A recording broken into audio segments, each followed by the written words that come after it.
हाय दोस्तों, कैसे आप सब। उम्मीद करता हूँ व्यस्त और मस्त होंगे, अपनी पढ़ाई में बिजी होंगे।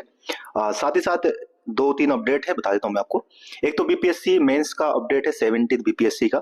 ये है कि आज उम्मीद थी, काफी सारे यूट्यूबर या बहुत सारे कह रहे थे कि मंडे को परिणाम घोषित हो जाएगा, पर आज तो नहीं आ रहा है। ये तो निश्चित है। 10 तारीख तक उम्मीद है, या उसके बाद ही आप मानिए। तो आज और यानी कि 8 तारीख है और 9, तो 2 दिन नहीं आ रहा है।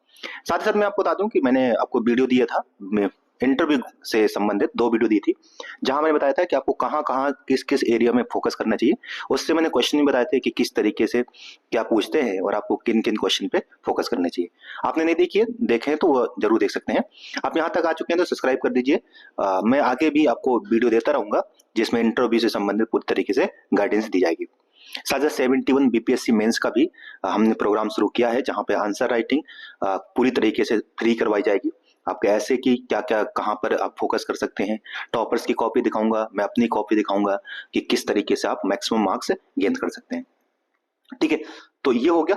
ये तो करना ही करना है। आप इंटरव्यू की जो गाइडेंस है वो भी शुरू करवाएंगे। और एईडीओ को कुछ बच्चे या काफी सारे बच्चों में वो है, नाराजगी है कि एईडीओ का एग्जाम फॉर्म फिर से ओपन क्यों किया गया है, रीओपन क्यों किया गया है। बीपीएससी ने ऐसे घुमा फिरा के आंसर दिए हैं जो मतलब सेटिस्फैक्टरी नहीं है, पर ठीक है। दूसरी है कि अगर आपने अभी एग्जाम फॉर्म ओपन किया है तो ये हड़बड़ी में जनवरी में एग्जाम क्यों रखा है। 10 तारीख से आप एग्जाम रख रहे हैं, और मतलब ठीक है। और कई सारे एग्जाम एक दूसरे से वो भी कर रहे हैं, जैसे ठीक है। तो ये इशू है। तो कुछ बच्चे चाहते हैं कि एग्जाम डेट इशू मतलब इंक्रीज होना चाहिए, एक्सटेंड होना चाहिए। मुझसे पूछे तो मेरा भी मानना है कि हाँ, किया जा सकता है अगर जनवरी में। क्योंकि देखिए, हड़बड़ी में अगर एग्जाम करवाएंगे, पेपर सेट करेंगे, हड़बड़ी में सब कुछ होता है। और बीपीएससी इतने सारे क्वेश्चन रॉन्ग देता है, और अगर इसमें भी क्वेश्चन रॉन्ग हुए तो सारा वही फैक्टर होता है फिर। इस आपने क्वेश्चन रॉन्ग दिए, जैसे अभी 71 बीपीएससी में कुछ क्वेश्चन के आपने आंसर चेंज किए, कुछ वो हटा दिए, और जिससे जो डिजर्विंग कैंडिडेट होते हैं वो बाहर हो जाते हैं, जो एक तरीके से सही नहीं है। तो बेशक एग्जाम थोड़ा सा 2 महीने बाद हो, पर मतलब अच्छे से हो, मतलब ठीक है। ये नहीं कि हड़बड़ी में आधी चीजें मिस्टेक हो गई, आधी हो गई। तो इस पर बीपीएससी को विचार अवश्य करना चाहिए कि क्या एग्जाम करवाया जा सकता है, इस तरीके करवाया जा सकता है कि फर्स्ट टाइम आप पोस्ट ग्रेड किए हैं, तो उसमें भी आपको बहुत सारी चीजें मैनेज करनी पड़ती हैं, पैटर्न वो सब चीजें हैं। तो और साथ साथ इसमें मैथ रीजनिंग है, थोड़ा सा बच्चों को प्रैक्टिस करने का टाइम चाहिए।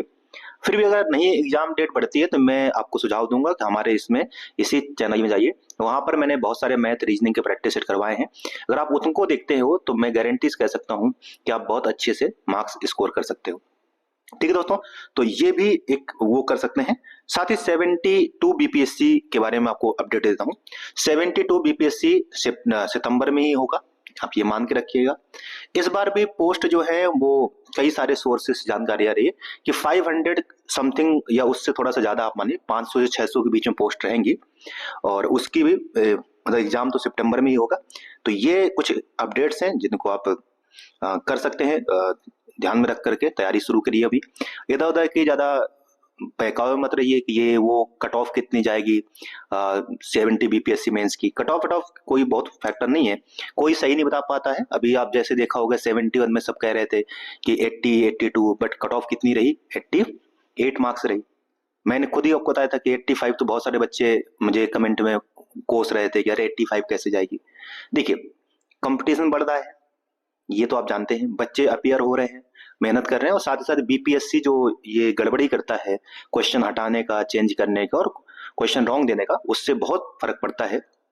तो ये बहुत बड़ा इशू है, जिस पर शायद हमें विचार करना चाहिए, मतलब हमें इस पर मुद्दे पे बात करनी चाहिए, बीपीएससी को अवगत कराना चाहिए।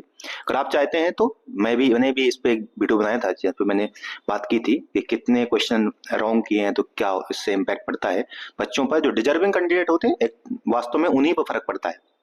ठीक है, जो पॉइंट मार्क्स से बाहर हो जाते हैं तो उसका असर बहुत ज्यादा होता है। ठीक है, तो बहुत दुख होता है कि आप पूरा एक ईयर मेहनत करते हैं, ठीक है, और उसके बाद पता होता है कि आप जो क्वेश्चन सही करके आए थे वो बीपीएससी ने हटा दिए, या उनके क्वेश्चन आंसर थोड़ा सा माइनर वजह से चेंज कर दिए। तो जो आप, ठीक है, तो ये बहुत फर्क पड़ता है। तो आप इस पर ध्यान रखिएगा और तैयारी करते रहिए, पढ़ते रहिए, बी मोटिवेटेड। मैं कंटिन्यूअस आपको वीडियो दे रहा हूँ डिफरेंट डिफरेंट सेक्शन के। जीएस की भी मैंने आपको मॉडर्न हिस्ट्री का एक क्वेश्चन, मतलब 2 वीडियो दिए हैं अभी, 2 ने 3 दे दिया वैसे। अगर आप उसको देख के जाते हो, मैं गारंटी कह सकता हूँ कि आपको मॉडर्न हिस्ट्री का एक भी क्वेश्चन रॉन्ग नहीं होगा। और आप जानते हैं बीपीएससी मॉडर्न हिस्ट्री से कितने क्वेश्चन पूछता है। साथ साइंस का मैंने फिजिक्स का एक वीडियो दिया है, अगर आप वो वीडियो देख के जाते हैं तो आपके फिजिक्स के क्वेश्चन रॉन्ग नहीं होंगे। ठीक है, तो साइंस बहुत इंपॉर्टेंट है। मैथ रीजनिंग की कॉन्टिन्यूअस प्रैक्टिस करते ही रहिए, चाहे किसी कोचिंग की आप कर रहे हो या जो मेन सेक्शन है उन सेक्शन के जो कॉन्सेप्ट हैं, की कॉन्सेप्ट आप उनको सीखिए, उनकी प्रैक्टिस कीजिए, यहाँ पर वही डिसाइडिंग फैक्टर होगा। ठीक है दोस्तों, तो मैं उम्मीद करता हूं कि ये होगा। आपके और भी जो कंसर्न है आप उनको भी बता सकते हैं। ठीक है, क्या सुझाव हो सकते हैं, और सब्सक्राइब कर दीजिए दोस्तों, शेयर भी कर दीजिएगा, और भी जाके जो वीडियो हमने करवाए हैं उनको अभी आप देखिए।